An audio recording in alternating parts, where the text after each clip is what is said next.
commencer, un petit avertissement, je ne travaille pas directement sur le sujet des voitures autonomes et le droit, mais plutôt dans les domaines connexes.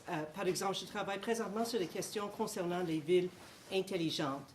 Mais si on considère des projets comme Sidewalk Toronto, un projet de ville intelligente à Toronto, les voitures autonomes sont une partie importante de la conceptualisation de ce genre de ville intelligente. C'est une vision d'une ville dans laquelle les voitures autonomes remplacent non seulement les voitures privées, mais aussi les transports en commun. Et c'est fait, ne vous trompez pas, en raison de la valeur des données qui seront captées par ces véhicules. Je travaille aussi sur la question de droit de propriété et contrôle sur les données, et non seulement les renseignements personnels, mais les données en général. Par exemple, les questions comme à qui appartiennent les données, sous quel régime de droit, quelles sont les limites d'un droit de propriété dans les données, s'il en existe un, les droits d'accès aux données, etc. Et les voitures autonomes soulèvent évidemment des questions intéressantes à cet égard.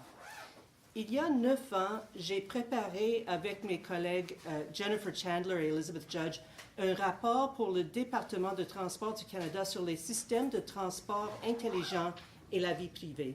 La vie privée est un autre domaine de droit qui est extrêmement important avec les voitures autonomes, comme elle l'est dans tous les contextes de mégadonnées, y compris les villes intelligentes et l'Internet d'objets.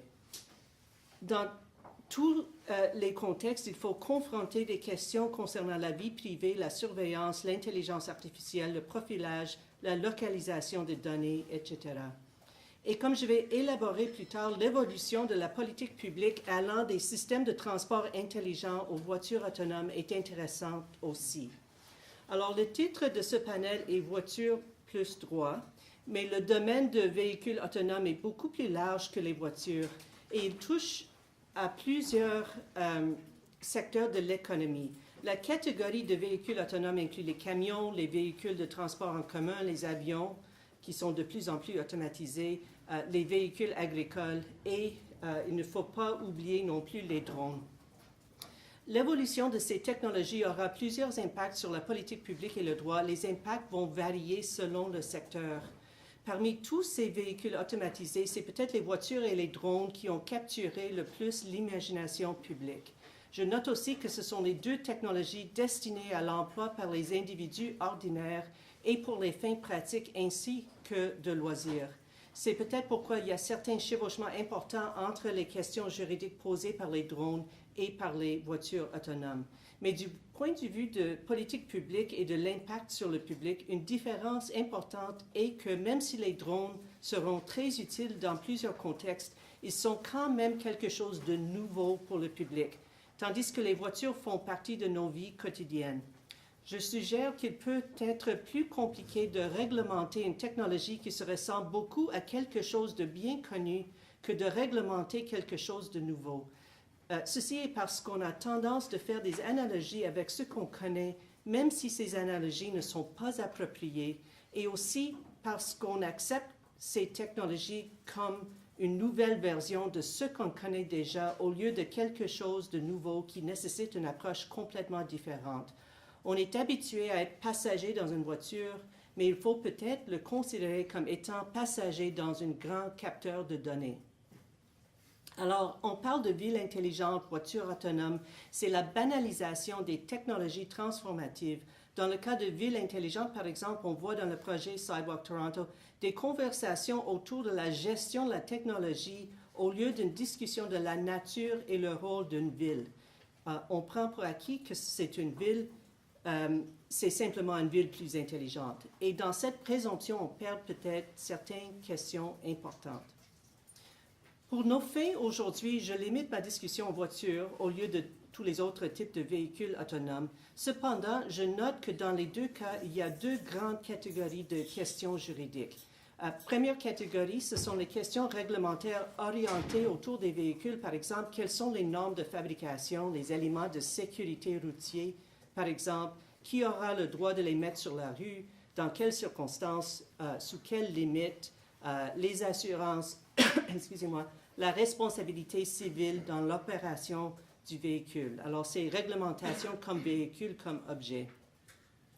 La deuxième catégorie de questions juridiques et les véhicules autonomes traite les véhicules autonomes comme des technologies d'information. Par exemple, on considère les questions de vie privée, propriété intellectuelle, transparence, responsabilité civile pour les défauts de sécurité, la cybersécurité.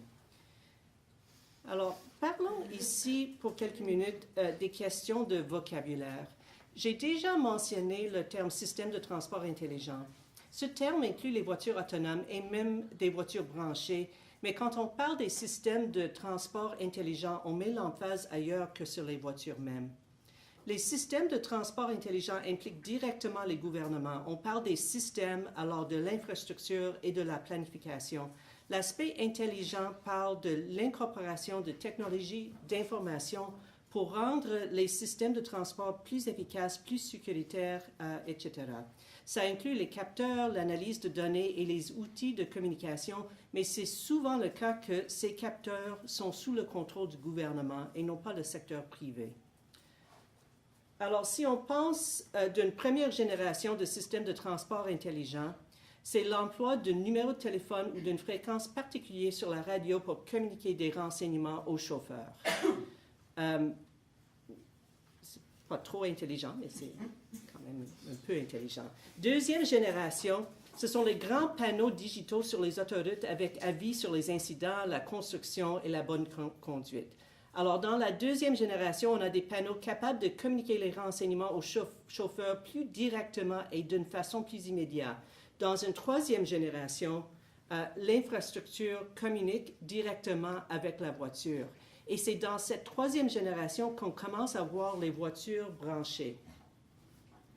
Alors, avec les voitures branchées, ce sont celles qui sont branchées au réseau de communication pour les fins de navigation, pour obtenir des renseignements. Et ces deux éléments font partie d'un système de transport intelligent ou pour fournir aux passagers les systèmes de divertissement. Et ceci est une continuation de l'Internet des objets. Alors, vous voyez que les voitures branchées sont à la fois partie d'un système de transport intelligent et partie d'un réseau de communication et de divertissement. Avec les voitures branchées, il est aussi possible d'avoir des connexions entre véhicules ainsi que les communications entre les véhicules et l'infrastructure. Et un grand nombre de véhicules aujourd'hui sont déjà branchés, mais le type et le niveau de connexion augmentera avec le développement de la technologie. Et car les voitures branchées vont éventuellement interagir avec les autres véhicules, cela nécessitera la collaboration dans le secteur privé pour le développement de technologies compatibles entre véhicules. Mais elles communiqueront aussi avec l'infrastructure nécessitant la participation des gouvernements dans le développement des infrastructures compatibles. Alors ici, on voit que c'est possible d'avoir un système de transport intelligent, les voitures connectées, les voitures branchées, connectées avec l'infrastructure et les autres voitures, sans avoir les voitures autonomes. Les voitures autonomes sont des voitures branchées, mais c'est quelque chose de différent aussi. Alors, avec les voitures autonomes, ce sont des voitures où l'objet ultime est de pouvoir opérer sans la nécessité d'avoir un chauffeur humain. Ces voitures utilisent les capteurs pour se guider ainsi que l'analyse de mégadonnées et l'intelligence artificielle. On reconnaît maintenant des niveaux de voitures autonomes de 0 à 5, avec 0 étant une voiture entièrement contrôlée par une personne et 5 étant une voiture dans laquelle les personnes ne sont que des passagers. Et ceci, ça vient d'un standard international. Le Québec a adopté ce standard dans la nouvelle loi modifiant le Code de la sécurité routière qui interdit l'opération sur les routes de Québec, les voitures autonomes des catégories 4 et 5 de ce standard, sauf dans le contexte des projets pilotes autorisés par le ministre du Transport. Et cette loi est un exemple, premièrement, du fait qu'il faut déjà commencer à légiférer pour les voitures autonomes, et deuxièmement, que ces voitures vont poser toutes sortes de défis législatifs qui sera responsable, par exemple, dans le cas d'un incident, quelles seront les normes de conduite, les normes de sécurité. Mais prenez note aussi qu'il va falloir avoir des standards au moins nord-américains ainsi que des règles pas mal harmonisées pour pouvoir se servir de ces véhicules hors des contextes entièrement municipaux. Les voitures autonomes ne sont pas nécessairement des voitures branchées, mais la réalité est que la majorité va l'être d'une manière ou une autre. Par exemple, les passagers vont vouloir s'amuser pendant les voyages et alors ces voitures seront sûrement équipées avec les systèmes de divertissement branchés.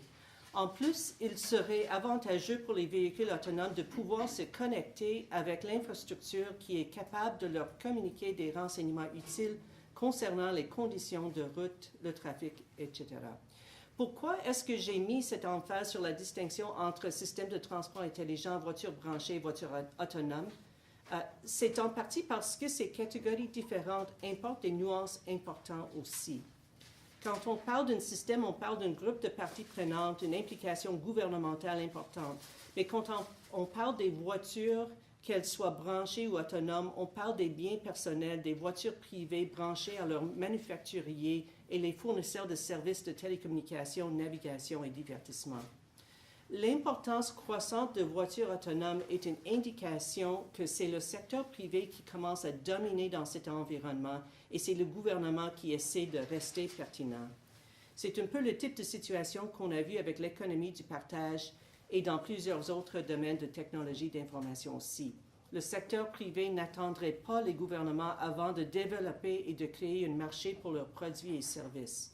Et on essaie de réglementer après, souvent sans les données nécessaires, en partie parce que ce sont les compagnies privées qui vont avoir les données, qui vont avoir des droits de propriété et le contrôle sur ces données.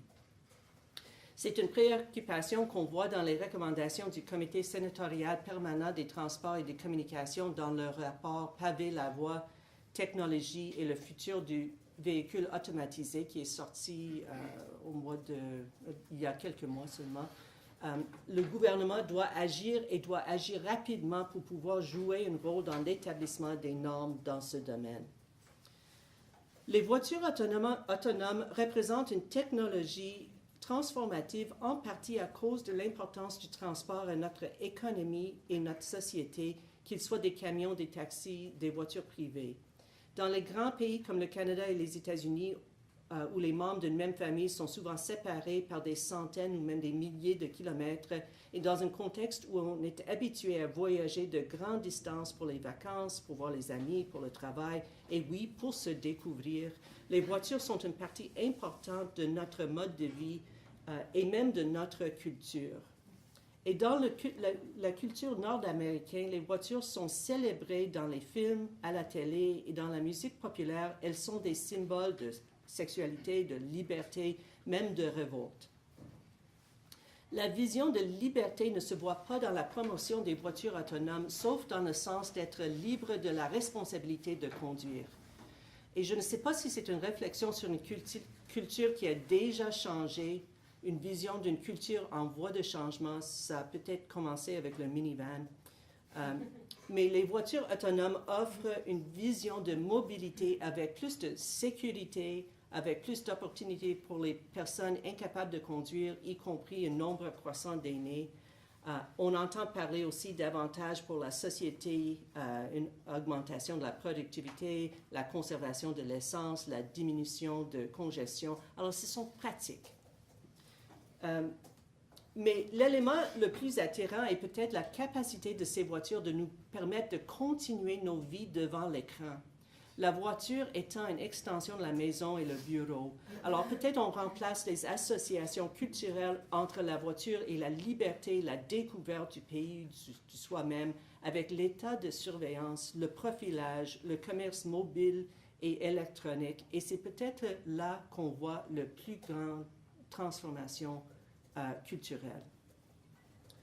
Je note aussi que l'espace culturel occupé par les véhicules est déjà en voie de modification. De nos jours, on voit qu'une nouvelle génération s'intéresse aux services comme Uber et Lyft comme alternative aux véhicules personnels en ville, au partage de véhicules et à l'emploi d'autres moyens de transport, y compris les bicyclettes partagées. Cependant, ce mouvement vers les moyens de transport partagés est aussi facilité par la technologie et soulève en soi d'importantes questions juridiques, y compris la vie privée et les droits sur les données en général. Sur l'écran, il y a deux exemples de modèles de véhicules, de bicyclettes partagées que je trouve très intéressants. C'est l'académique Jean Zacharias en Chine qui a écrit sur ce sujet.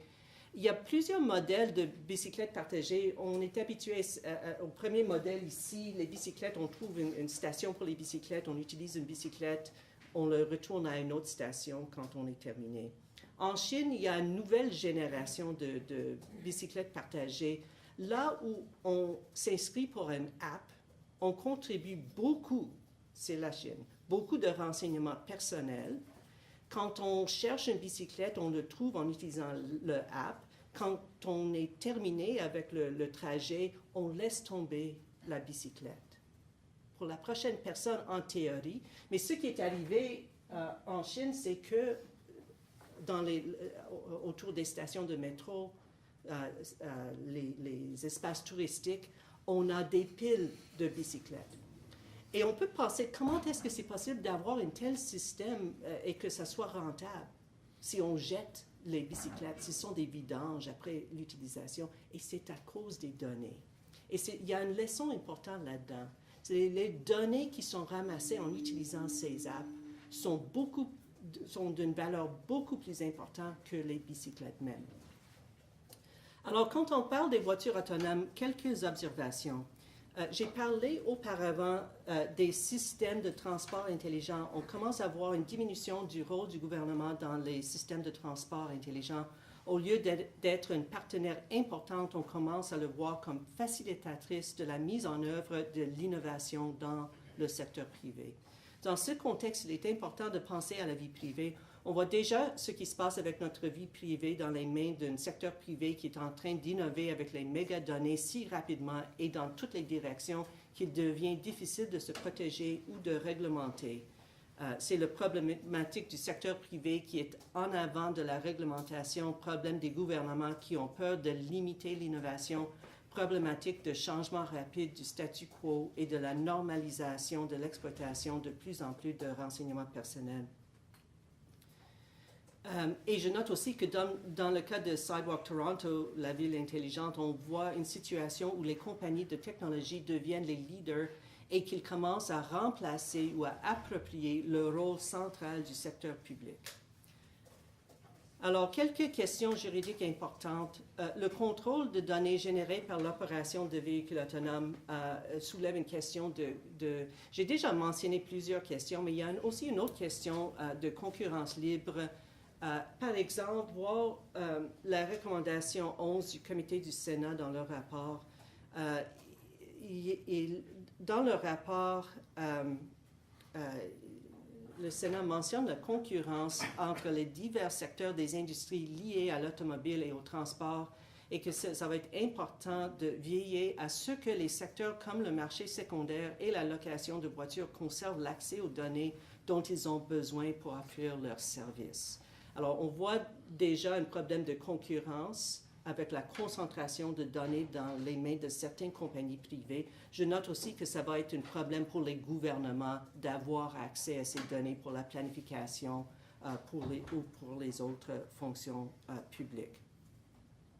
En ce qui concerne la vie privée, il y a non seulement les questions de profilage et toutes les questions de mégadonnées et consentement qu'on a vu hier, mais aussi des questions concernant la surveillance, le droit de l'État à avoir accès aux données collectées par la voiture et le fait qu'on va perdre la capacité d'avoir un trajet anonyme. Ça va être impossible de se déplacer sans partager des renseignements personnels. Et en ce qui concerne les questions de consentement, le même genre de questions qui se soulèvent dans le contexte de ville intelligente, l'impossibilité de ne pas consentir au niveau établi de surveillance par le simple fait de la nécessité de voyager. Alors, dans ce contexte-là, si on parle de consentement, ça ne fait aucun sens. Il y a aussi, je vais aller très vite parce que j'ai presque tous mes 20 minutes, les questions de cybersécurité qui sont maintenant non seulement un risque personnel, mais un risque pour le réseau de voitures et de transport plus large. Alors, je vais conclure avec une diapo qui vient de la culture populaire. C'est l'image, ça vient du film Thelma et Louise, c'est l'image d'un geste d'indépendance, de révolte, de liberté. C'est une échappe des agents étatiques et c'est un geste qui sera complètement impossible dans l'ère des voitures autonomes. Merci.